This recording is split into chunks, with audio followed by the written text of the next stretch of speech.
Happy Friday. I'm back with some good news. What have we done? We degreed the cam now. Went to the first part. Like I said, this isn't a cam degreeing video. Y'all will have to go to my YouTube channel and you're gonna have to subscribe, gonna have to like, and you're gonna have to ask nicely. I'm just joking. You don't have to ask nicely. Just ask me. But go to my YouTube channel. Happy Friday. Come on, give me some love. All right, I'm gonna go check my stats and see if any of y'all went. I'm just playing with you. I don't even know who I'm looking at. All right, so we degreed the cam. The next part of degreeing the cam is to find the intake, not the exhaust, and the number one intake lobe centerline. The lobe centerline is the most highest spot of the camshaft. And since it's round, it's hard to find that top spot, just like a piston. With the piston, we used a piston stop, and we stopped on either side to find the top dead center. Okay, so now, here is the intake lobe right here. And I'm doing the same thing. I'm using a dial indicator this time. There we are. So we're using a dial indicator to find top dead center. When I hit top dead center at 0, there's a spot there that just kind of floats and you lose some degrees. So what you do is you zero it in there and go 50 thousandths each way. Some people do 20 each way, 25 each way. The industry standard right now is 50 each way. Do it whichever way you want to do it. Industry standard right now, if you're going to check against the comp or Crane, Bullet, anybody else, everybody pretty much uses the 50 thousandths off of each way. The reason you're dropping off 50 thousandths one way and the other way is because you can't really find that floating spot in the center. But 50 one way, 50 other way, boom, add those, divide it in half. What do we got? I put my patent pending tape on my degree wheel. There's my 50 one way. There's my 50 the other way. Divide it in half. Don't go stealing my patents now. And I get my center. That's my intake lobe center line. Then it's a matter of just counting. 80, 90, 100, 110, 111. We want 113. We had 119 on the other cam. It was going to be a lazy cam. The only one lazy here is me, so we weren't going to have any of that. It would have run, but it just would have been lethargic. It would have had top end, man, you run the Texas Mile, probably good, but too advanced would have bled off some cylinder pressure. This is high compression. The customer wanted even more higher compression. He wanted higher compression. I kind of suggested lowering the compression a little bit, but that compression, we do what you want.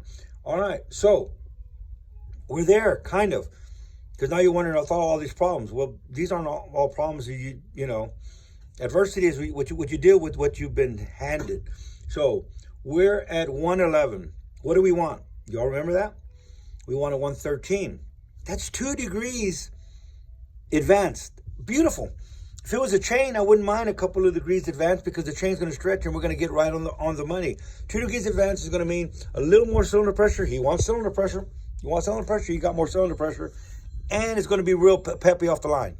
So it's only 2 degrees. Most people aren't going to tell the difference of 2 degrees. When you buy a chain set, like a comp set that has the 3 keyways so you can do degreeing, every slot is 4 degrees. So you get within 4 and it's the closest you're going to get. Unless you're doing blueprinting and you want to be right on the money and you do an offset key. Point being, I love this. See? I turned chicken poop into chicken soup. Alrighty then. So, I still know that in my mind, it's going to whine like a, and I'm not going to go there, because it's gear drive and it no longer has the phenolic gear, which is real quiet. That's why they made them this way. And look how old this is and it's still intact. Has a little lash, but I would, kind of prefer a quieter gear set. This is going to be awesome. And most definitely until it breaks in, it's going to whine. You're going to see like, this guy got a blower on his car, but that's fine. You deal with what you got. This parts were provided by the customer. I'm willing to work with whatever we got. There's nothing wrong with it. Somebody did a nice set, and now we know it wasn't the chain set. We spent so much time taking these gears off, putting the old gear on, trying to find out if was it a manufacturer error on the gear, found out it was the cam. Anyway, 111 Done there. Decisions that need to be made. I'm pulling all this back out now, putting it onto the table. And I think the best way to do it is take my little file and file that back of the gear. It wouldn't be the first time that we've had to get a nick off of a distributor gear. So that way it won't chew up the distributor gear. That's what would happen. Besides winding, if the piece were to break off and fall in there and get caught up in there, it could mangle up that gear and the distributor and everything. So if we get rid of that little piece, we're not going to have any damage. There's an old school way of saying is, you think we need all these gears? They put extra gears there so that, one breaks off, you're still good to go. No, but it's not going to affect anything. We're not losing the whole gear. We're losing the little bitty tip of the gear. And I think that's going to be what's going to happen on this one. It ain't like I can just call the manufacturer and just say, send me another cam. This is the third one. Well, this is the one, it had one in it, the second one, and this is the third one. Since this one is degreeing in so good and perfect, whoever ground this cam hit the numbers right. I haven't checked the lift yet. I have no control over that. While I'm here, I'll go ahead and check the lift before I get it off. But the degreeing was what I was thinking about. I'm always looking at the wrong person.